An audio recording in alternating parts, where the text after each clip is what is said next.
Hello दोस्तों, आज मैं आपको पति पत्नी कहानियाँ श्रृंखला की कहानी नंबर 11 सुनाने जा रही हूँ, जिसका शीर्षक है फेसबुक वाला प्यार।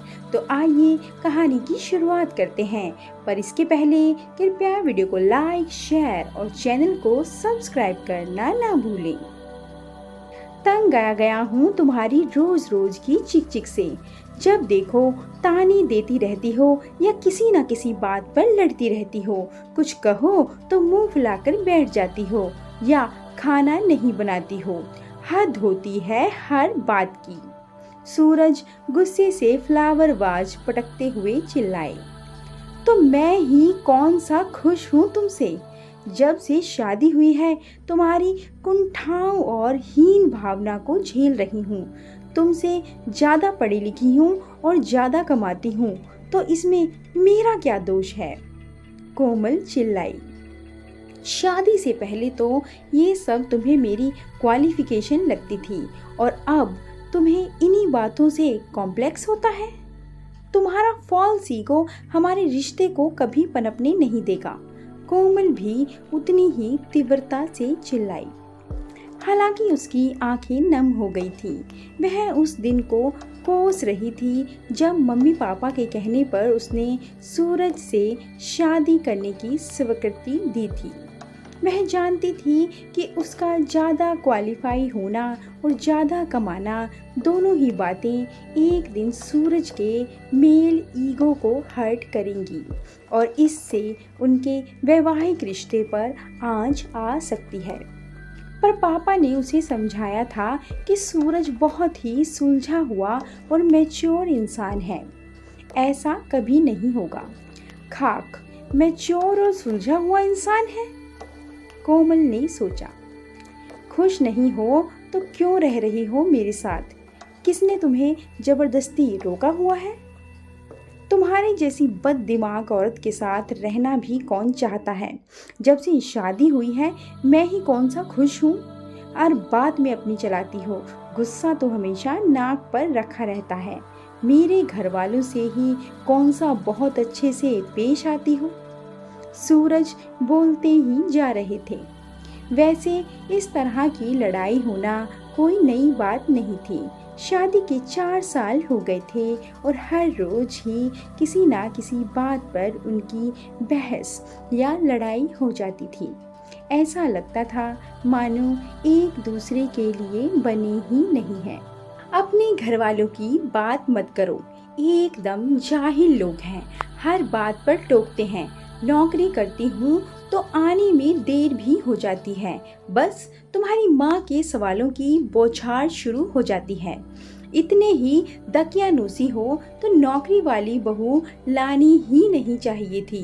पर पैसों का लालची तो पूरा परिवार है।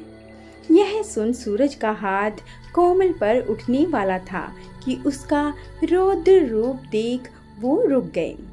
खबरदार जो मेरे ऊपर हाथ उठाया, डोमेस्टिक वायलेंस का केस कर दूंगी। बस बहुत हुआ, आज तो मैं फैसला करके ही रहूँगा। अच्छा यही होगा कि हम म्यूचुअली अलग हो जाएं। सूरज ने शांत होकर अपना फैसला सुनाया। दोनों के घर वालों ने बहुत समझाया कि डिवोर्स लेना समाधान नहीं है, मिल बैठकर बात कर लेनी चाहिए। पर उन दोनों का यही कहना था कि उनके संबंधों में इतनी कड़वाहट आ चुकी है कि अब साथ रहना मुमकिन नहीं है। अलग हो जाने के बाद बीती यादों से निकलना आसान नहीं होता।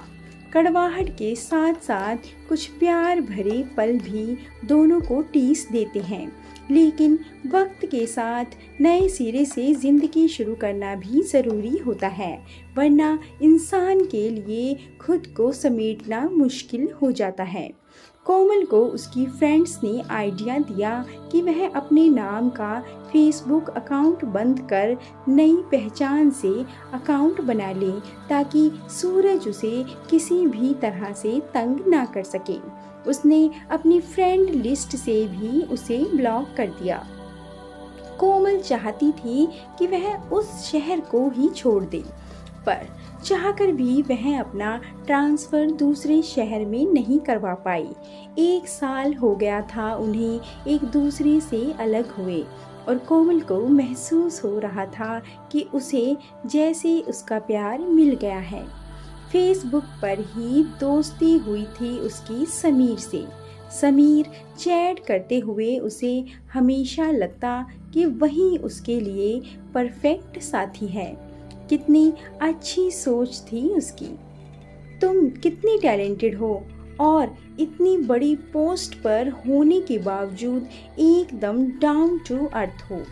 मुझे खुशी है कि तुम मेरी फ्रेंड बनी हो। अपनी फ़ोटो भी अपलोड करो ना। समीर के इस मैसेज के जवाब में कोमल, जो उसे महक बनकर चैट कर रही थी, ने लिखा, thank you for the compliment. मुझे भी खुशी है कि तुम मेरे फ्रेंड हो।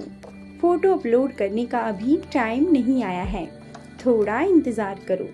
तुमने भी तो अपलोड नहीं की है फ़ोटो।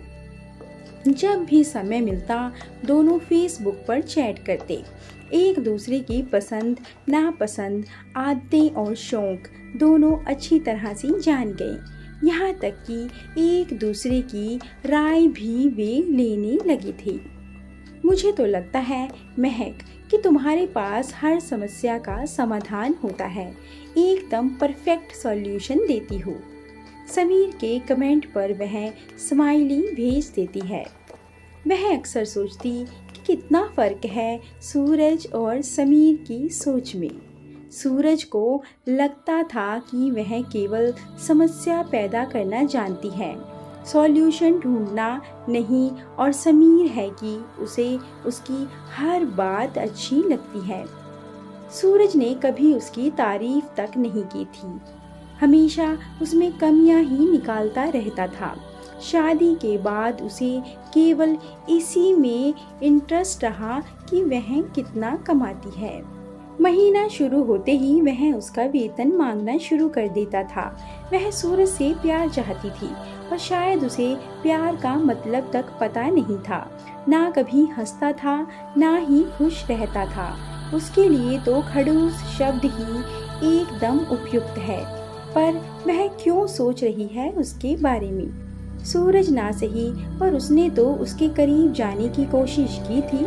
उसे सच्चे दिल से अपनाना चाहा, पर उसने जैसे अपनी चारों ओर मोटी मोटी दीवारें खड़ी कर रखी थी, पास ही नहीं आने देता था उसे। उसकी काबिलियत, जिस काबिलियत की सूरज ने हमेशा अवहेलना की, सूरज को वही पसंद है, और शायद इसलिए उनके बीच की घनिष्ठता बढ़ती जा रही है। हालांकि समीर से चैट करते समय अक्सर उसे सूरज की याद आ जाती है और वह सोचती है कि काश सूरज भी ऐसा होता तो उसकी ज़िंदगी यूं ना बिखरती। रिश्ता बेशक टूट क्यों ना गया हो, लेकिन पति पत्नी का रिश्ता ऐसा होता है कि अलग होने के बावजूद यादें लिपटी ही रहती हैं, चाहे वे सुखद हों या दुखद। कोमल भी सूरज को याद कर दुखी हो जाया करती थी। आखिर कहाँ चूक हो गई थी उससे, इसलिए समीर के बहुत बार कहने पर भी वह उससे मिलने को तैयार नहीं होती थी। नया रिश्ता बनाने में डर लगता था उसे। फिर उसकी सच्चाई जानने के बाद भी क्या समीर उससे वास्ता रखना चाहेगा? यह भय भी उसे उससे मिलने से रोकता। डिवोर्सी होने का ठप्पा जो उसके ऊपर लगा था, वह उसकी आने वाली जिंदगी पर अनेक सवाल उठा सकता था। समाज तो औरत को ही दोषी मानता है। तू बहुत प्रेजुड्यूस हो रही है कोमल। तूने अपनी तरफ से बहुत कोशिश की थी, पर सूरज तुझे समझ नहीं पाया या नहीं बनी। अब इस वजह से आने वाली खुशियों के लिए दरवाजे बंद कर देना बेवकूफ़ी होगी। मेरी राय में तुझे एक बार समीर से मिल लेना चाहिए। उसे सच बता दे और फिर जो होगा देखा जाएगा। उसे अंधेरे में रखना भी ठीक नहीं है। अगर वह सचमुच तुझे पसंद करने लगा है तो उसे इस संबंध को आगे बढ़ाने में कोई आपत्ति नहीं होगी, कोमल की कुलीग ने उसे समझाया। धड़कते दिल के साथ कोमल ने समीर के साथ मिलने का टाइम फिक्स किया। अपने पसंदीदा रेस्तरां में शाम 5 बजे जब वह उससे मिलने पहुंची तो उसे एक झटका लगा। सूरज भी रेस्तरां में प्रवेश कर रहे थे। वह उनसे नजरें बचाकर एक कोने में जाकर बैठ गई, पर आंखें थी कि सूरज पर से हटने का नाम नहीं ले रही थी। कितना बदलाव आ गया था सूरज में, दुबले भी हो गए थे। लगता था उसके जाने के बाद सूरज ने अपना ख्याल रखना ही छोड़ दिया था। वही तो उनकी सारी बातों का ख्याल रखती थी। बहुत देर इंतज़ार करने के बाद भी जब समीर नहीं आया तो उसने फेसबुक पर उसे मैसेज भेजा, कब आओगे? बहुत देर से वेट कर रही हूँ। उसका तुरंत रिप्लाई आया, कब से बैठा हूँ रेस्तरां में, तुम कहाँ हो? सबसे आखिर में कोने की सीट पर बैठी हूँ, नीले रंग का सूट पहना है। सूरज ने जैसे ही मुड़कर देखा तो कोमल की जैसे सांसें ही रुक गई। नहीं, यह नहीं हो सकता। सूरज समीर नहीं हो सकता। ऐसा होना कैसे संभव है कोमल? तुम महक हो? सूरज की आवाज में थरथराहट थी। और तुम समीर कैसे हो सकते हो? वह तो कितना मैच्योर प्रतीत हो रहा था। यह तो सरासर धोखा है। कोमल जाने के लिए उठ खड़ी हुई तो सूरज ने उसे रोका। तुम्हारे जाने के बाद मुझे एहसास हुआ कि मैं कितना गलत था। असल में मुझे तुम्हारी जैसी ही लाइफ पार्टनर चाहिए थी, पर तब मैं तुम्हारी कदर नहीं कर सका। पर तुम्हें मुझ में क्या अच्छा लगा कि जो मुझे फ्रेंड बना लिया? मेरी सारी यादें तो तुम्हें बुरी लगती थी। तुम्हारा रूखापन, मुझे ना समझना, यह मुझे व्यतीत कर जाता था। पर समीर के रूप में तो तुम मुझे ऐसे बिल्कुल नहीं लगे। असल में रिश्ता चाहे जो हो, प्रयास अगर दोनों तरफ से ना हो तो वह कायम नहीं रह पाता है, खासकर पति पत्नी का। कोमल की आंखें गीली हो गई थीं। उसे समझ नहीं आ रहा था कि जिंदगी उसके साथ कैसा खेल खेल रही थी। दोबारा जिंदगी उसे वहीं ले आई थी जहां उसने पीछे पलटकर ना देखने का फैसला किया था। असल में हम दोनों बने ही एक दूसरे के लिए हैं, पर अपने अपने अहम के चलते हम अपने ऊपर एक आवरण डाले जीते रहे और फेसबुक पर जब हम अपने असली रूप में पारदर्शी हुए तो हम एक दूसरे को पसंद करने लगे। मुझे लगता है जब वक्त ने हमें दोबारा मिलाया है तो हमें दोबारा एक दूसरे को फिर से मौका देना चाहिए। सूरज बोले, क्या तुम्हें ऐसा लगता है कि इस बार हमारा फेसबुक वाला प्यार सफल हो पाएगा? कोमल मुस्कुराई। पुराने रिश्ते की खातिर इस बंदे को एक मौका दे दो। वादा करता हूँ इस बार शिकायत का कोई मौका नहीं दूंगा। कोमल ने तुरंत फेसबुक पर एक स्माइली के साथ मैसेज भेजा, मुझे मंजूर है। दोस्तों, कहानी कैसी लगी कमेंट कर जरूर बताएं और ऐसी अधिक कहानियों के लिए कृपया वीडियो को लाइक, शेयर और चैनल को सब्सक्राइब करना ना भूलें। धन्यवाद।